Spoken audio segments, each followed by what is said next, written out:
The year is 326 BCE. On the banks of the Hyphasis River in modern-day Punjab, a young king stands before his exhausted army, demanding they march further east, into lands no Greek has ever seen, against kingdoms whose elephants outnumber the stars in their stories. His men, who have followed him 8,000 miles from Macedonia, refuse. For the first time in his life, Alexander of Macedon, a man who never lost a single battle, who burned the Persian Empire to ash and called himself the son of Zeus Ammon, is forced to turn back. He will be dead within 3 years, not from an enemy blade, but from a fever in a palace in Babylon, the empire he built already starting to crack beneath him. How does a 20-year-old boy king from a backwater Greek kingdom conquer the largest empire the world has ever known, and why does it all collapse the moment he closes his eyes for the last time? This is the story of Alexander the Great. Macedonia, in the eyes of the southern Greek city-states, was a half-civilized frontier kingdom, a place of mountain clans, horse lords, and kings who spoke Greek with a rough accent and married more wives than Athenian philosophers thought proper. Yet it was here, in 356 BCE, in the capital of Pella, that a child was born who would dismantle every assumption the so-called civilized world held about what was possible. His name was Alexander, son of King Philip II and Queen Olympias of Epirus, a fierce and famously ambitious woman who claimed descent from the hero Achilles himself.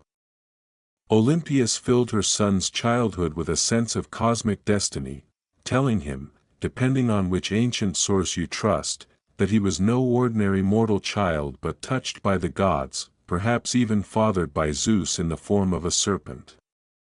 Whether Alexander believed this literally is debated by historians, but what is not debated is the effect. He grew up convinced he was meant for something the world had not yet seen. His father, Philip II, was no minor figure himself. Where Macedonia had once been a fractious, militarily weak kingdom pushed around by Thebans and Illyrians alike, Philip transformed it into the most fearsome military machine in the Greek world. He reorganized the army around the sarissa, a pike nearly 6 meters long, and drilled his infantry into the legendary Macedonian phalanx, a wall of overlapping spear points that could shred any opposing formation.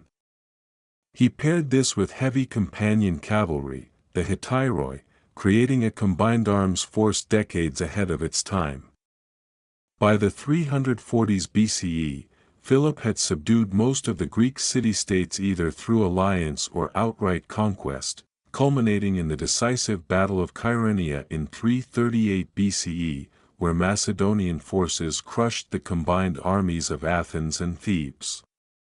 It was here, at just 18 years old, that Alexander commanded the left wing of the cavalry and delivered the killing blow that annihilated the elite Theban sacred band, 300 warriors who had never before been defeated in battle.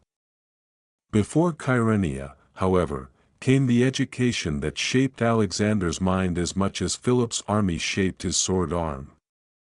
Around 343 BCE, Philip summoned the philosopher Aristotle, already one of the most respected minds in the Greek world, a former student of Plato, to tutor his teenage son at the secluded retreat of Mysa.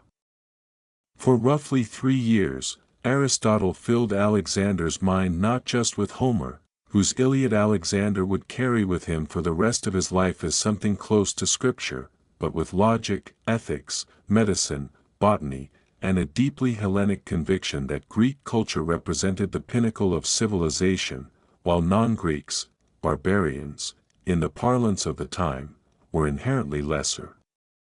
This belief would shape Alexander's early conquests profoundly, even as his later actions would complicate and at times directly contradict it, as he increasingly adopted Persian customs, dress, and administrative practices in ways that scandalized his own Macedonian officers.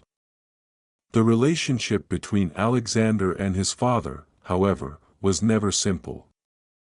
Philip took multiple wives, as was customary among Macedonian kings for political alliance building, and when he married Cleopatra Eurydice, a noblewoman with no foreign blood, unlike the partly Epirote, partly foreign Olympias, tensions in the royal household exploded. At the wedding feast, Cleopatra's uncle Attalus reportedly toasted to a legitimate heir, implying Alexander's claim was somehow tainted. Alexander, in a fury, hurled a cup at the man. Philip, drunk and furious at his son's outburst, drew his sword against him before stumbling and falling. Alexander supposedly sneered that this was the man planning to march into Asia, and yet he could not even cross from one couch to another without falling down. The rift sent Alexander and his mother into a period of estrangement and exile from court, only resolved when Philip needed his son's military talents again.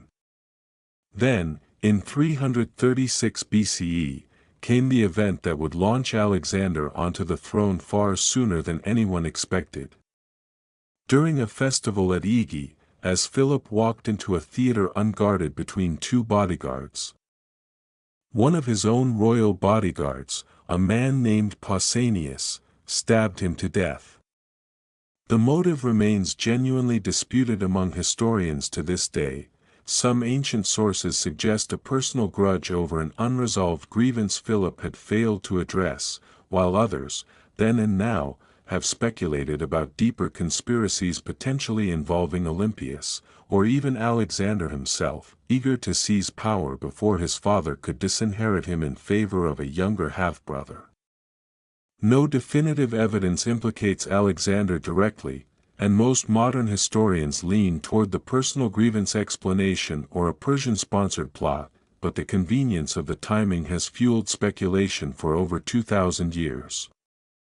What is certain is that Pausanias was killed while fleeing the scene, silencing any possibility of interrogation, and that 20-year-old Alexander was proclaimed king within days, moving with ruthless speed to eliminate rival claimants to the throne, including ordering the deaths of potential challengers to secure his position absolutely. The kingdom Alexander inherited was not yet secure. The Greek city-states, particularly Thebes and Athens, saw Philip's death as an opportunity to throw off Macedonian dominance, believing the young, untested king would be easy to overthrow. Alexander answered with terrifying speed and decisiveness. He marched south, reasserted control over Thessaly and Greece, and was confirmed as leader, or hegemon, of the Corinthian League, the alliance structure his father had built to unify Greek military forces, ostensibly for a planned invasion of the Persian Empire. When a rebellion broke out in Thebes in 335 BCE while Alexander was campaigning against northern tribes, he turned his army around with astonishing speed, crushed the revolt, and made a brutal example of the city.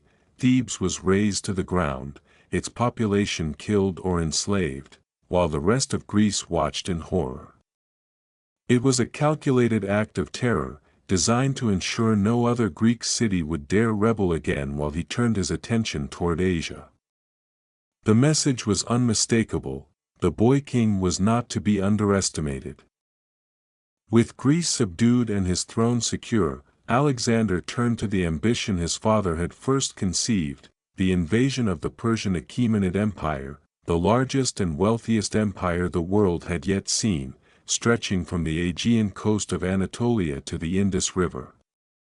In the spring of 334 BCE, Alexander crossed the Hellespont into Asia with an army of roughly 30,000 to 40,000 men, a combined force of Macedonians, allied Greeks, and mercenaries. Before setting foot properly on Asian soil, he reportedly paused to visit the site of ancient Troy, performing sacrifices and paying tribute to Achilles' tomb, a deliberate piece of theater linking his campaign to the heroic age of Homer that Aristotle had instilled in him. His first major test came swiftly at the Battle of the Granicus River, where a Persian satrapal army awaited him on the opposite bank. Despite the tactical disadvantage of attacking uphill across a river against entrenched cavalry, Alexander personally led the charge, nearly losing his life when a Persian noble's axe blow was deflected at the last instant by one of his officers. The victory shattered Persian resistance in western Anatolia and opened the door to the Greek cities of Ionia, many of which welcomed Alexander as a liberator from Persian rule, a narrative he carefully cultivated throughout the campaign, framing himself not merely as a conqueror but as an avenger of past Persian invasions of Greece a century and a half earlier. The campaign's defining early confrontation came in 333 BCE at the Battle of Issus, in what is now southeastern Turkey near the Syrian border. Here Alexander faced the great king of Persia himself, Darius III, commanding a vastly larger force, with ancient sources giving wildly inflated numbers that modern historians treat with significant skepticism, though Darius's army was certainly larger than Alexander's. The terrain at Issus, a narrow coastal plain hemmed by mountains and sea, neutralized Darius's numerical advantage, preventing him from properly deploying his full force. Alexander's tactical brilliance and the discipline of the Macedonian phalanx and companion cavalry broke the Persian lines, and Darius fled the battlefield, abandoning his own mother, wife, and children to Alexander's custody. Alexander's treatment of the captured Persian royal family was notably restrained and respectful by the standards of ancient warfare, a calculated choice that bolstered his image as a legitimate, even merciful, ruler rather than a mere plunderer, though this restraint did not extend to the thousands of Persian soldiers killed in the rout. Rather than pursuing Darius immediately into the Persian heartland, Alexander turned south along the Levantine coast, methodically securing ports to deny the powerful Persian navy any bases from which to threaten Greece or his supply lines. Most cities submitted without resistance, but the island city of Tyre, confident in its formidable walls and naval defenses, refused. The resulting siege, lasting roughly 7 months in 332 BCE, was one of the most demanding of Alexander's career. Lacking ships at first, he ordered the construction of a massive causeway across open water to bring siege engines within range of Tyre's walls, a staggering engineering achievement under constant harassment from Tyrian defenders. When the city finally fell, Alexander's response was brutal: thousands killed, thousands more sold into slavery, a stark demonstration of what resistance would cost. Egypt, by contrast, opened its gates to Alexander without a fight in 332 BCE, the Persian satrap surrendering peacefully, and the Egyptian priesthood, resentful of Persian rule, embraced Alexander as a liberator. He was crowned pharaoh according to Egyptian tradition, a significant moment that demonstrated his willingness to adopt local customs and religious legitimacy structures rather than impose a purely Greek framework of rule. It was during this Egyptian sojourn that Alexander founded the city of Alexandria on the Mediterranean coast, a settlement that would, within a few generations, become one of the greatest centers of learning, trade, and culture in the ancient world. Home to its famous library. He also made a notable pilgrimage deep into the western desert to the Oracle of Ammon at Siwa, where, according to ancient sources, he received confirmation, interpreted by him and his propagandists, at least, that he was the son of the god Zeus Ammon, a claim that would increasingly shape how he presented himself to both Greek and non-Greek subjects in the years ahead. With Egypt secured, Alexander turned east to finally confront Darius III and settle the fate of the Persian Empire once and for all. The two armies met in 331 BCE on the plain of Gaugamela, near modern-day Erbil in Iraq, in what would become the largest and most decisive battle of the entire campaign. Darius had chosen and prepared the battlefield carefully this time, leveling the ground to allow full use of his scythed chariots and deploying war elephants, a force vastly larger than Alexander's, though again ancient figures are almost certainly exaggerated. Rather than meeting the Persian center head-on, Alexander used a deliberately oblique advance, drawing Persian cavalry away from the center and creating a gap he then exploited with a decisive cavalry strike aimed directly at Darius's position. As at Issus, Darius broke and fled rather than risk capture, and his flight effectively shattered the cohesion of his entire army. Gaugamela is widely regarded by military historians as Alexander's tactical masterpiece, demonstrating not just battlefield courage but a sophisticated understanding of how to manipulate a numerically superior enemy's formation against itself. The road now lay open to the great cities of the Persian heartland.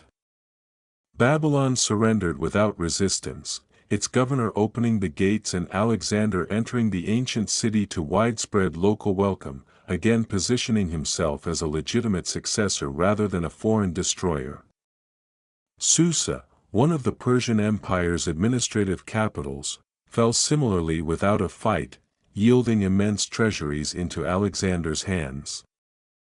But it was at Persepolis, the ceremonial and symbolic heart of the Achaemenid dynasty, that the campaign's character shifted into something more ambiguous and contested by historians. After initially treating the city with relative restraint, Alexander's forces eventually burned the magnificent palace complex, an act ancient sources attribute variously to calculated political symbolism, a deliberate statement of vengeance for the Persian burning of Athens generations earlier, or to a drunken celebration that spiraled out of control, possibly encouraged by the Athenian courtesan Thais. Modern historians remain divided on the precise motivation and degree of premeditation, but the destruction of Persepolis remains one of the most debated and consequential acts of Alexander's entire career, symbolically marking the end of the Achaemenid dynasty's ceremonial heart. Darius, meanwhile, fled further east, attempting to rally remaining forces in the Persian heartland, but in 330 BCE he was betrayed and murdered by his own satrap and kinsman, Bessus, who then declared himself the new great king under the name Artaxerxes V. When Alexander finally caught up to Darius's body, he reportedly treated the fallen king's remains with respect, sending them for proper royal burial, a gesture that, again, served Alexander's broader narrative of legitimate succession rather than mere conquest. With Darius dead, Alexander increasingly began styling himself as the rightful heir to the Persian throne, adopting elements of Persian royal dress and court ceremony, including the practice of having subjects perform a gesture of obeisance. This shift alienated many of his Macedonian officers and soldiers, who saw it as a betrayal of their identity and a dangerous flirtation with the customs of the very people they had set out to conquer. This growing tension erupted violently on more than one occasion. In 330 BCE, Alexander's close companion Philotas was implicated in an alleged assassination plot and executed, along with his father Parmenion, one of the most senior and respected generals from Philip's era, a purge that many historians view as Alexander eliminating potential rivals as much as punishing genuine treason.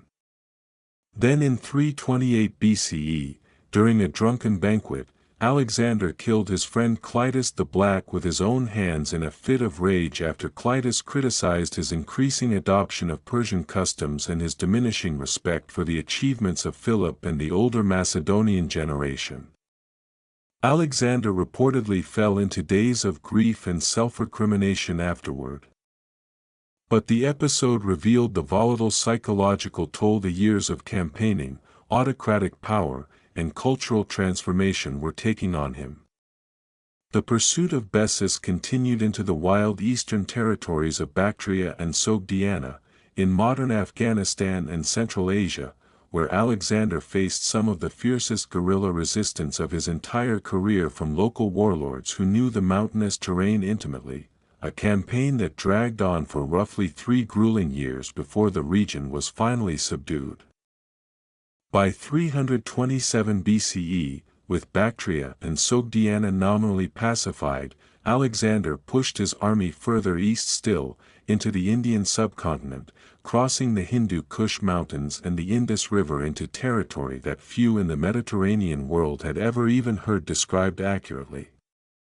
He married Roxana, daughter of a Bactrian nobleman, partly for genuine affection according to some ancient accounts and partly to consolidate his rule over the newly conquered eastern territories through dynastic alliance. In the Punjab region, Alexander faced one of the most formidable opponents of his career, King Porus, ruler of the Pauravas, who commanded a powerful army that included war elephants, animals the Macedonians had never faced in battle before and which initially caused considerable psychological terror among the troops and horses alike.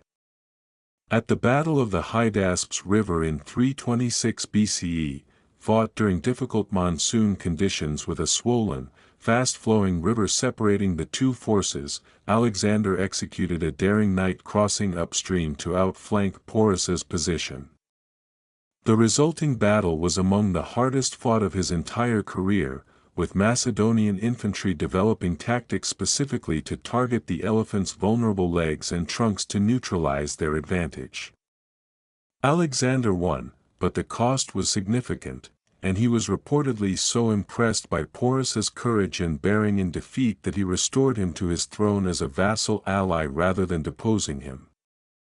It was shortly after this brutal victory, at the Hyphasis River, that Alexander's seemingly unstoppable momentum finally met its true limit, not from a Persian or Indian army, but from his own exhausted men.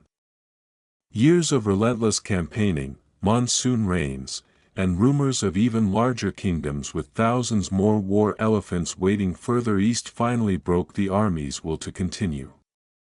Despite Alexander's pleas, anger, and reportedly even a brief, theatrical sulking retreat to his tent in an attempt to pressure his officers, the army's refusal to advance further was unanimous and final.